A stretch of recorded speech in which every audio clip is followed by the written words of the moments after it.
Hello all, my name is Jordy Cummings. I'm a PhD student here at York University and a member activist with the Greater Toronto Workers Assembly Campaigns Committee. And this is an event around our transit campaign. Tonight we're going to discuss and debate challenges and possibilities of our campaign for free and accessible transit. Explore how we can build this campaign, the challenges we face, and how we can work with existing campaigns.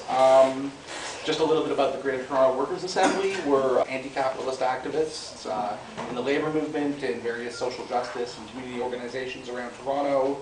We're going to defend workers, marginalized people everywhere, or here in Toronto, but everywhere. Sorry, it's hot.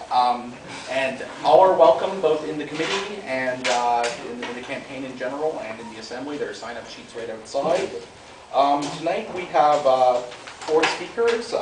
Deb Cowen, who's a professor of geography at the University of Toronto and active in a variety of urban movements, specifically including transit and other issues affecting workers and marginalized. And so we're going to start with that.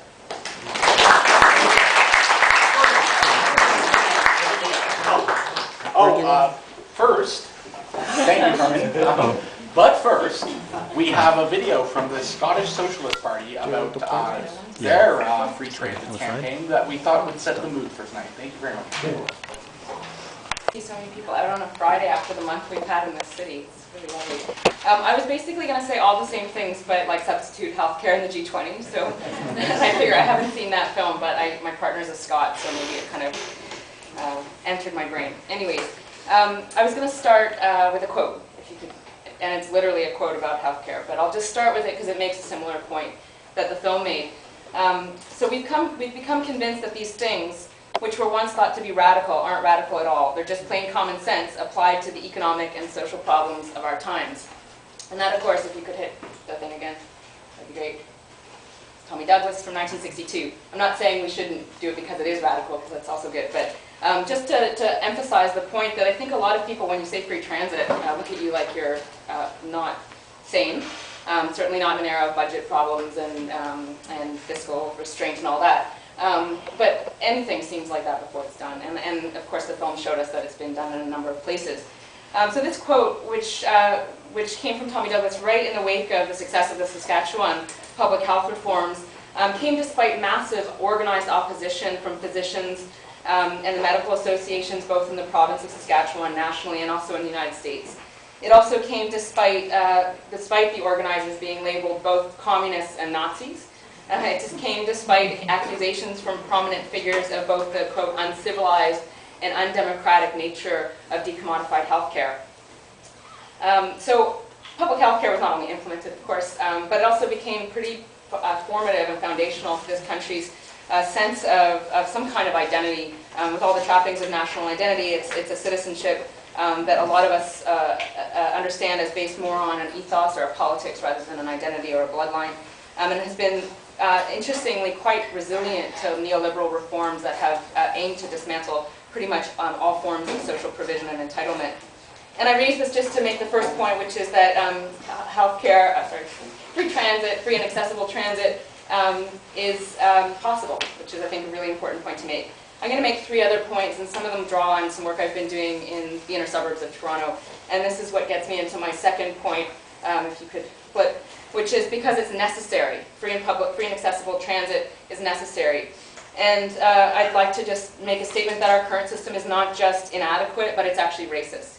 And I'm going to show you a few maps. I'm a geographer, but it's also, there's some patterns that you've probably all heard about, but it's really, really stark when you see a series of maps. So if you could just flip, I think 3 or 4 times.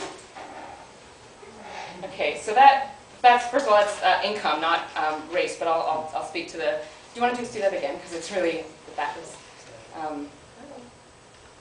okay, so that's Toronto, average individual income in this city from 1970 till 2000. And what you're seeing is the blue areas are rising income, and the reddish areas, like kind of brownish red, are areas of declining individual income. And it's pretty stark. It's not just stark that there's more and more areas of growing poverty in the city, but that there's a very, very definite spatial pattern. And I raise that for a number of reasons. In part because it's becoming increasingly impossible, unless you really live in a downtown bubble, to ignore that Toronto is becoming a divided city. I'm drawing these maps from some of David Halchanty's work in the city centre here, just to give that credit. But it's a city that's polarized, it's socially polarized, spatially segregated, and there's a deepening racialization of poverty. These are really defining features, and I think those maps show they're defining features of our urban landscape, of our social geography. So Toronto's inner suburbs, which are, of course, the areas around the periphery of that metro map, are now home to more concentrated groups of largely racialized, low-income people, families, and communities, while at the same time, the downtown core has become wealthier and whiter. Again, these are probably pretty familiar trends, but just looking at how quickly those changes have happened and how spatially distinct they are is, I think, really important. So one of the reasons it's really important in the context of a conversation about transit is that access to public transit is probably one of the most stark markers of this kind of distinction, the spatial distinction. Two key questions emerge right away, which is, especially for communities in the inner suburbs. One is, can you actually access the system? And I mean, just are there services in your community that are reasonable? A lot of the people I work with are waiting 2 hours, spending 2 hours getting to work. They're often doing more than one or two jobs. Same with youth going to school, kids going to school. So they're waiting for buses that don't meet, they're waiting for buses that are full. The actual travel time is quite outrageous in a lot of these communities. But the other issue that's been raised, of course, is can you afford it? And for many people, that's increasingly no. So I wanted to show some images, if you could just, before we move into, I want to show you some images from the community I work in, but this is, again, this work that's probably familiar, but it's Grace Edward Galabuzzi's work on Canada's economic apartheid, which is so starkly racialized, and it's just really worth always keeping that in the front of our minds. The really, really entangled nature of class, race, and space in this city, and how that implicates transit. Sorry, Michael Ornstein's work here. If you could flip again, that would be great. And with all the problems of the word visible minority and measuring things in this way, I still think this map's worth showing because, again, it tries to spatialize some of those questions of the visible minority population in the CMA. So again, Toronto's the sort of smaller, this metro's the smaller area within that. Okay, so I wanted to also move towards thinking about, so transit, it's necessary because it's a question of social justice, it's a question of anti-racist work, and it's a question of trying to actually build a city that includes the vast majority of people in the city. And there's been a very active campaign in Kingston Galloway, Orton Park, which is a community I've been doing kind of participatory planning with for the past 5 years. It started as a campaign around a particular bus line. This problem emerged at a participatory planning workshop with 60 residents, that everyone realized they were having the same problem with the same bus line. And what was interesting, I think, in part for the people who organized the workshop, was we all were thinking about places that were going to be a problem, or places that needed attention, or places that needed intervention. And it was actually the movement, the mobility, the circulation system itself that was the biggest priority for residents. And so this campaign was organized around this 54 bus, which is notorious, really, really horrible service. You can just, there's a few more pictures if you just go through, and became a fairly successful campaign. They got service changes made. But even more importantly, and I think especially for this group and for thinking about organizing around transit, it's led to a lot more. It's not just, it didn't stop with a campaign around the one bus line. It's now an active campaign around fares. And I think it would be really great to connect up the kind of more localized movements in communities, especially in the inner suburbs, with this kind of citywide initiative. So my third point that leads to is because it's timely. So free and accessible transit is crucial because it's timely. So it was yesterday, I think, or maybe the day before, that we started hearing, maybe even the day before that, but it was recent in the heat, that we started hearing a lot about these new studies that IBM was doing about commuter time. And we heard one really stark statistic that probably surprised even people who follow these things, that Toronto ranked lower than Los Angeles on commuting times and frustration with commuting times, which was fascinating, probably for a whole bunch of reasons. One, because Los Angeles is usually considered like about as bad as you can get. Interestingly, they're doing a lot of work on public transit, and even on their freeways there's these little public transit stops that people can get on and off. So there's effort there and there's funding there that's different. And a lot of that work is political. We can come back to that. A lot of you probably know about the LA Bus Riders Union. But it's also, I think, worth flagging because in my imagination, my memory, Los Angeles had another marker in my mind, and I couldn't find or remember the exact quote. If anyone remembers it, yell it out. But It comes from Frederick Gardner, who is Metro Chair and really involved in building our highway system, total urban booster in particularly in the 1950s, and had a kind of indelible impact on the city and its transport infrastructure and growth in particular.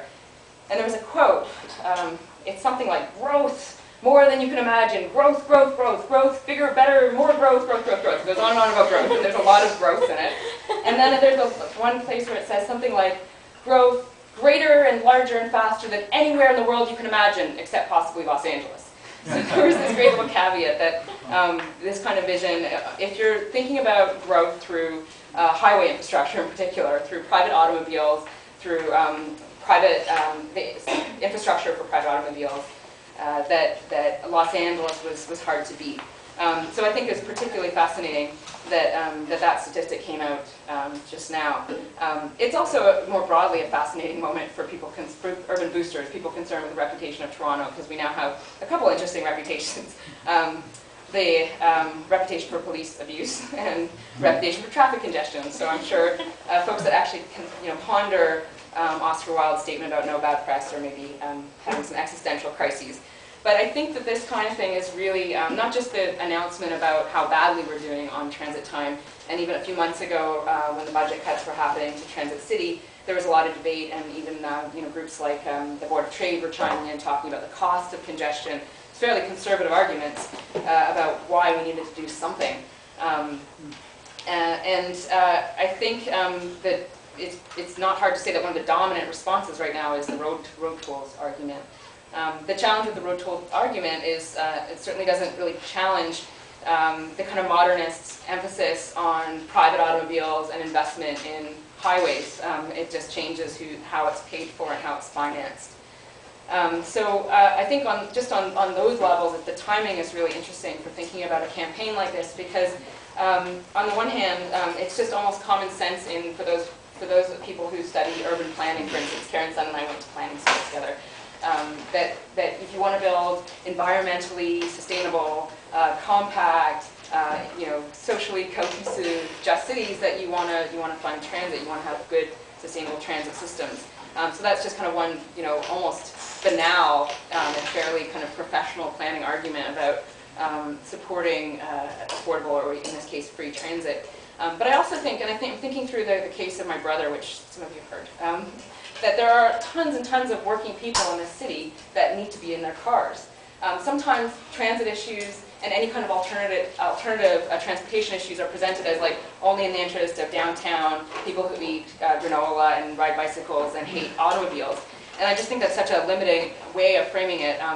There's lots of analyses of the ways in which transportation actually help lead to the kinds of patterns, some of the kind of patterns we saw in those maps, that the suburbanization of working class people was very tied to the lack of good transit infrastructure into the inner city. So that's just one historical argument. But I think it's really worth remembering that truck drivers, couriers, tradespeople, and many, many other kinds of workers who cannot leave their cars, or who really are not likely to leave their cars and install heavy things on the transit, or take their bikes to deliver a million things across this vast urban region, are ever going to get out of their cars. But they're probably going to do much better if those of us who can get out of our cars. So making more space on the roads, like the little video suggested, is absolutely crucial for their interests. I also think through the experiences of some of my family members with disabilities who also require automobile or some kind of not exactly public transit system, and the amount of congestion that keeps them from getting anywhere, whether it's medical appointments or work, that those people would also probably do really well if more and more of us were out of our cars, or not in my car, but out of, in general, out of cars. So people who can't get out of their cars benefit tremendously, and that includes a lot of very diverse people, especially, again, in the inner suburbs. So this brings me to my final point, which is that it's good politics. So on one profound shift in human settlement that, again, is probably obvious to everyone, but really worth emphasizing, has been the urbanization of the global population. Canada is one of the most urbanized countries on earth, and I'd say even as our national politics, our intergovernmental relations, certainly our budgets, remain locked into this kind of mythical past of Toronto as, of Canada as some kind of rural society or small town society, that it's our political imaginaries that are also kind of lagging.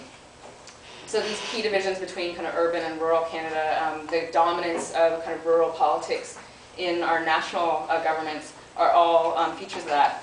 And I think when we actually start thinking about what a kind of, to go back to the Douglas point, what a radical proposal for our moment would be if healthcare seemed like a radical proposal then, that for an urban moment, an urban future, that something like free transit is actually kind of an obvious direction to take. Not only would it kind of help build a really interesting and I think productive sense of community at the urban scale, a really interesting public sphere, but it's also, as that one bus line was in Scarborough, a step towards broader movements. I think it's an act of bringing us together in a kind of more dynamic kind of form of organizing at the urban scale. I had one more slide. I don't know how I'm doing for time because my watch is broken. Yeah. Okay. And I just really wanted to. So just some of the movements that that Right to the City movement. I don't know how many of you are familiar with that network in the United States. It's a really exciting network of organizations that are working on a whole bunch of different issues, ranging from housing crises around subprime and foreclosures and doing work around squatting, basically, taking back homes, to people who are working on public housing issues. And they just released a great report on the state of public housing in the U.S., really worth looking at. It's on their website. A whole range of issues that this network deals with, and they really function like a network. And they've been very effective, I think, very quickly in really hooking up a range of movements that, not just within the United States, but beyond. And I think that's another interesting part of this is, I have, the known as legal up there, because I think one of the really interesting things about the urban and thinking about the right to the city is that it gets us out of, even as we still might prioritize all kinds of politics at various scales, it allows us to think about the importance of the city and the urban and kind of involving that kind of a politic as a really extreme priority, but also a really creative possibility. So just I think there's one more slide, a couple more slides. I just put these slides up, if you go back one, sorry. There's 3 slides, I can't count. I just put this in there because it's from California, but it just shows you that transportation is actually a hugely important issue to people. This is, again, not from our context, but I bet you that, especially now with all the congestion, we'd see something similar. That for all the discussion about, in popular media and election time about crime or about whatever else, that transportation is probably one of the most pressing priorities. And it's not just a banal issue, right? It's an issue that brings people together in these really fascinating ways. The public transit system is probably one of the places where we run into people who are not in our networks, who are not necessarily in our workplaces, who are not necessarily in our established social networks. So transportation is really crucial, is the point of that slide. And then the last little bit was on the Bus Riders Union. And I wanted to highlight it because, the case is probably known to a lot of you, but I think it brings together a lot of the points I'm trying to make, which is, on the one hand, that the LA Bus Riders Union formed and organized a fairly impressive campaign to end a lawsuit. And they literally charged the California government with racist investment in the transit system, that they were funding transit to white neighborhoods systemically over neighborhoods of color. They organized on buses, literally in multiple languages. The organizing fit the people they were organizing with and for. And I just wanted to highlight, the next slide, which is some of the implications of their success. Now this legal framework doesn't fit our context, but what I think is fascinating about their achievements is the way they brought together not just issues of transit and race and social justice, but that it also became a broader organizing effort. So issues of environment were front and central. Work, people were really interested in the role of transit workers, for instance. They created new jobs. They started thinking about students and making the system more accessible for students. So while it wasn't a campaign around free transit, it I think shows both the centrality of transit, the power of transit, and the kind of multi-dimensional nature of transit for organizing broader political movements. So I'll leave it there. Karen Sun, who's a city council candidate for Ward 19 and longtime activist, former executive director of the Chinese Canadian National Council. Thanks for inviting me to speak today. I am going to take us in a little bit of a different direction. I was invited to speak today because I wrote a letter to the TTC last year on behalf of the Chinese Canadian National Council Toronto chapter. And the letter was about adding seniors to the family day pass. As you know, there is a TTC family day pass. You can use it on weekends and holidays, maximum of 6 people. Right now it's for up to 2 adults and then children and youth under 19. But seniors aren't named anywhere on this pass. And there are many families now that are multi-generational families where on the weekend you may want to go out with your whole family, including grandma and grandpa. There are also many situations where grandparents are looking after the kids, so the parents might not be going at all. So it would be grandparents with the children.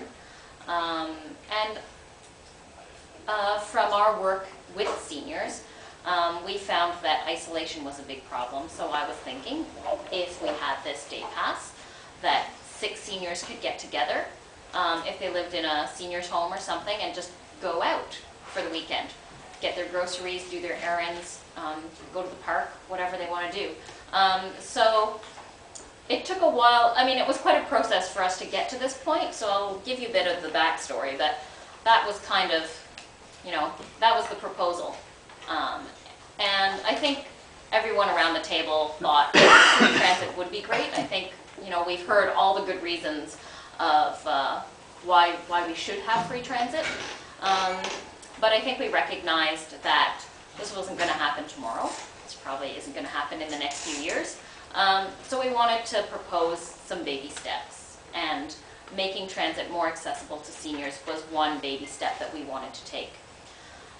So the Chinese Canadian National Council Toronto chapter is a social justice organization. We've been around for 30 years, and our mandate is to promote social justice, equity, respect for diversity, and inclusive civic participation. And for the last 10 years, more or less, we've been working with a group that calls itself the Alternative Planning Group. And this is a coalition of my organization, as well as the Hispanic Development Council, the Council of Agencies Serving South Asians, and the African Canadian Social Development Council. And we worked on a few different projects here and there, looking at social planning issues and how our communities were being marginalized and this and that. There was a research project that we did where we did focus groups with all members of our community. And coming out of that process, we decided that we would focus on seniors because we felt that there was a lot of common ground among our communities, among our seniors communities in these different racialized groups. And we felt also that our seniors were probably the most marginalized people in our communities. So we worked with them and talked to them about what was most important to them, what were the issues that they wanted to work on. And income security came up as the top issue. A lot of immigrant seniors come here. They spend their savings to come here, their retirement savings to come here and join their children. In many countries, there isn't the same kind of social safety net as we have in Canada. So their children are their social safety net, so they want to be with their children. The other thing is, for those who may have some pension from the work that they did and whatnot, the exchange rate, once they came to Canada, really diminished those savings. So it's not that immigrant seniors didn't plan for their retirement, or that they're layabouts, or that they're trying to live off the Canadian system and all of that. But it's it's a number of other factors that create this situation where income does become a problem. So they talked about income security, and they talked about it in the context of affordable housing, to have more ethno-specific affordable housing. And they also talked a lot about transit and having accessible transit. And being from all corners of the world, they had some examples of transit from their home countries, but there were also examples of much more affordable transit in Canada. They actually put together a petition and had 10,000 signatures on this that we delivered to the federal government. But one of the points on that petition was that transit should be free or for a very nominal fee for all seniors. Citing the examples of the Greater Vancouver area, where I think it's $40-something a year. And in the Calgary area, it's for low-income seniors $15 per year for seniors to travel on public transit. So these were the examples that our seniors were taking. But I think, you know, it was important to them because isolation is a problem and getting around is a problem. We had seniors in the Chinese community, in the focus groups that we did, where people were making a trade-off between